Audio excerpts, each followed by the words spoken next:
안녕하세요. 네, 손태성 선생님입니다. 자, 이번에는 선생님이랑 서울시립대를 문제를 풀어볼 텐데요. 서울시립대. 시립대 가면 누가 좋아하죠? 엄마가 좋아해요. 왜? 시립이잖아. 시에서 만든 대학이라는 거죠. 서울시에서 만든 대학이기 때문에 지원이 좀 많죠. 그래서 등록금이 싸. 아, 너무 좋아. 그래서 부모님들이 어우, 너무 좋아 이러는데, 자, 시립대 문제가 이 논술 시험인데 좀 특이하죠? 뭐죠? 추천을 받아서요. 추천을 받아서 하니까 여러분들이 지금 이 강의를 보는 애들은 다 추천을 받았다라는 거고, 추천을 받았다는 얘기는 뭐야? 여러분들의 학교를 대표한다는 얘기 아닌가? 네, 그러니까 잘해야 되겠죠. 잘해야 돼요. 자, 시립대 논술은 추천을 받는 특수성은 있겠지만 시립대 논술이 이런 거예요. 자, 잘 들어보세요. 자, 쉬운 대상을 두고 또는 어려운 대상이 있어요. 뭐 쉬운 대상이라고 하면 쉽게 개미 그리기가 있고요. 어려운 것은 이렇게 뭐가 있을까? 복잡한 거, 뭐 거미집 이런, 개미집 이렇게 합시다. 개미 집을 그리는 이런 문제가 있어요. 자, 봐. 개미를 그리라고 한단 말이야. 너무 쉬워, 그쵸? 개미 뭐 이렇게 뭐 이렇게 거미인가? 자, 하여튼 개미를 이렇게 그리죠. 됐어요?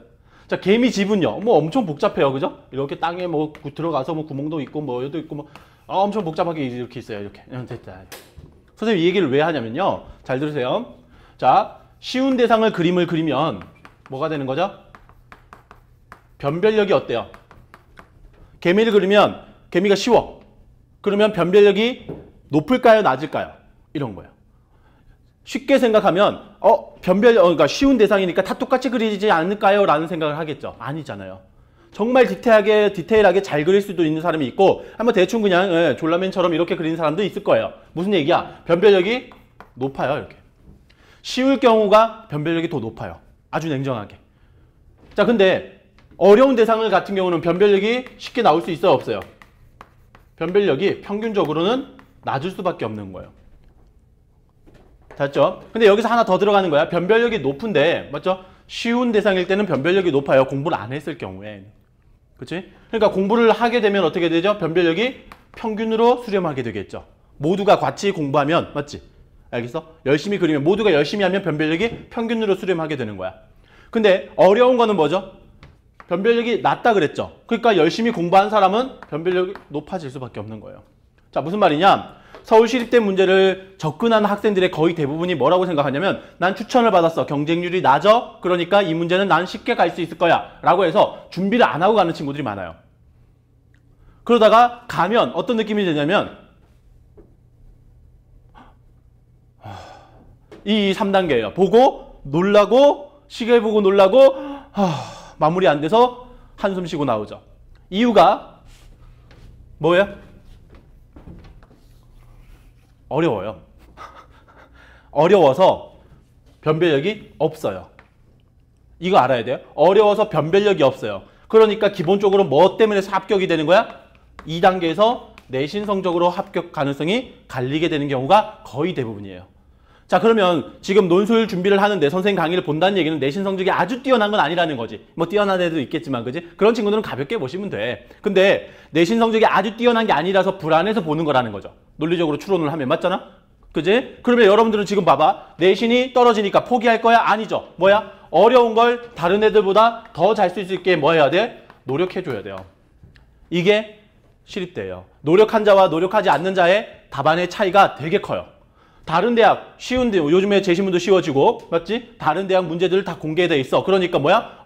변별력이 큰데 모두 같이 노력하니까 뭐야? 평균으로 수렴하게 된다는 얘기예요. 거기서 더 잘 쓰는 애가 있고 못 쓰는 애도 있겠죠, 당연히. 근데 시립대는 그게 더 커요. 그래서 어려우니까 잘 배워보시고, 시립대에 가장 곤란한 점이 하나예요. 뭐야? 이거죠. 첫 번째가 볼펜 작성이죠. 와, 이거는 뭐 여러분들이 보통 이제 논술 연습하거나 혼자 써볼 때 거의 대부분 연필로 쓴단 말이죠. 옛날에는 이 연필로 쓰는 걸 안 된다 그랬어요, 대학에서. 왜? 이게 수정 가능성이 있잖아요, 그죠? 내가 연필로 써놨는데 날 아는 어떤 아저씨가 교수님이야. 그래서 내 친구 딸인데 합격시켜줘야지 이러면서 지우개 찍찍 지워가지고 수정해 줄 수 있죠. 알겠어? 그렇기 때문에 연필이 안 됐었어요.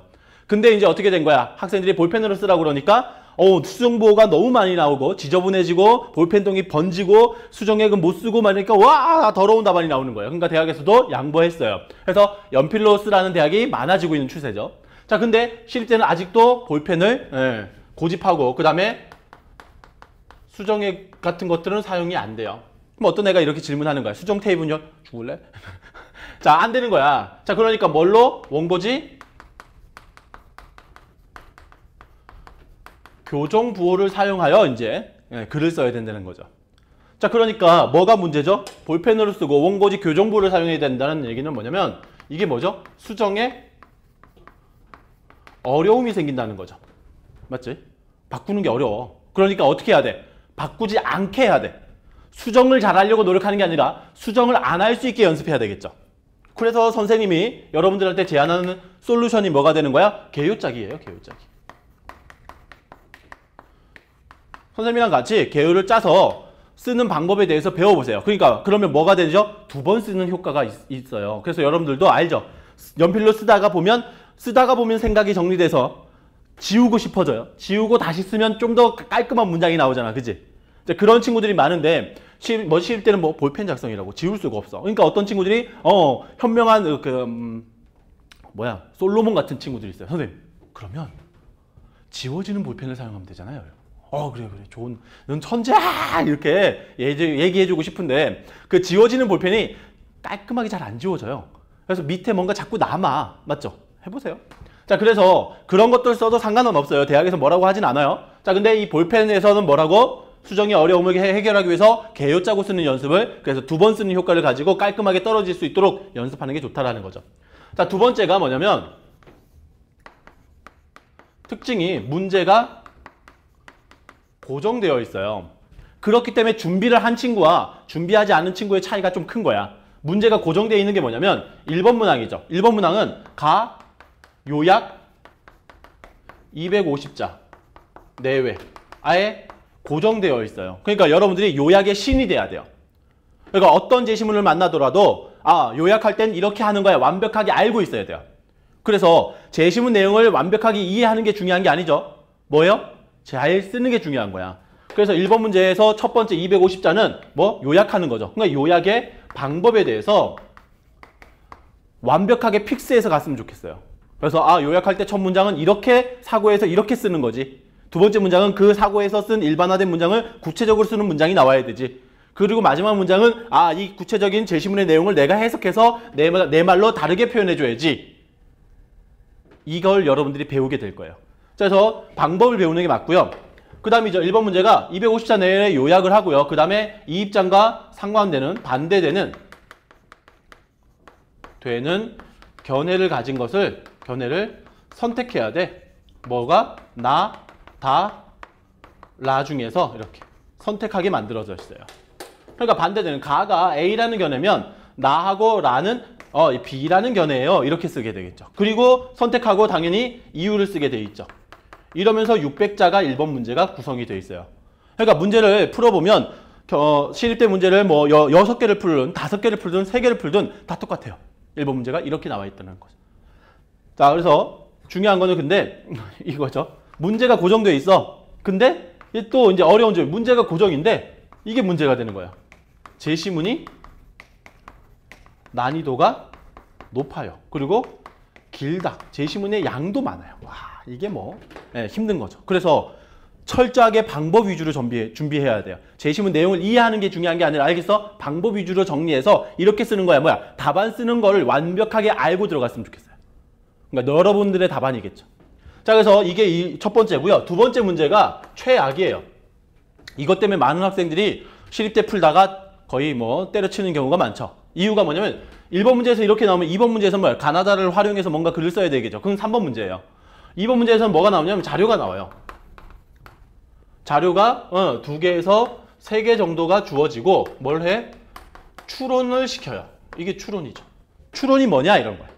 추론이 뭐냐면요. 이 추리하여 논증하는 거예요. 그러니까 판단을 미루어 짐작함 이런 거예요. 짐작. 그러니까 무슨 말이냐면 자료에서 이렇게 주는 거야. 청소년이 있어요. 청소년 A를 보여주는 자료가 하나 있어. 그리고 여기다가 12시를 보여주는 자료가 하나 있어. 그리고 거기에다가 음식이 앞에 있다는 자료가 있어. 이렇게 세 개를 줘요. 그럼 결론은 뭐예요? 청소년이 저 음식을 먹겠다가 되겠죠. 이해되겠어? 그래서 청소년이 A라는 학생이 점심을 먹는다라고 추론할 수 있게 되는 거죠. 이해되겠어? 자, 그러니까 제 자료에는 점심을 먹는다가 있어요, 없어요? 없는 거예요. 그러니까 제시문을 보고 자료를 보고 결과를 도출해서 그것만 가지고 쓰던 연습하던 학생들이 이 시립대 2번 문제를 만나면 성균관대 2번 문제, 3번 문제가 뭐예요? 자료가 나오죠. 성균관대 자료 해석 문제보다 6배에서 8배 어려운 거야. 왜? 자료 갖고 쓰는 게 아니라 자료를 가지고 생각해야 돼. 자료를 더해서 보니까 제가 밥 먹겠다. 이걸 만들어야 되는 거야. 그러니까 뭐가 두려운 거야? 자료에 없는 내용인 것 같아. 그러니까 못 쓰는 거죠. 상상력이 부족한 친구들은 이게 안 되는 거예요. 그래서 이게 400자 분량으로 구성이 되어 있어요. 무조건이에요. 네. 그리고 3번 문제죠. 3번 문제는 여기에 붙는 거죠. 왜 여기에 붙어? 이제 가나다라가 있죠. 무조건 가나다라가 나오니까 가나다라를 가지고 A라는 어떤 보기를 주고요. 이 보기에 대한 여러분들의 견해를 물어봐요. 이 견해가 맞죠? 옳다고 그르다고 아니면 O든 X든 이런 견해를 하겠죠. 그럼 여기에다가 근거를 써야 되는데 여기에 근거를 쓸 때 가나, 다라를 모두 활용해서 근거를 쓰라는 문제가 나오는 거예요. 그리고 이걸 천자 쓰게 돼 있죠. 그래서 2시간 동안 이 천자를 써야 되는 것도 어렵고 두 번째가 제시문제도 양도 많고 어려워. 세 번째가 2번 문제에서 갑자기 나오는 추론 문제, 자료를 통한 추론 문제가 여러분들의 머리를 깨트려 버리는 거예요. 그래서 1번 문제 풀고 준비가 안 된 친구들이 하는 오류가 뭐냐면 1번 문제를 풀고 괜찮은 것 같아. 내용 이 정도면 됐어. 그리고 시계를 보니까 한 45분에서 50분 지났어. 좋아. 2번 문제 보자. 2번 문제 보고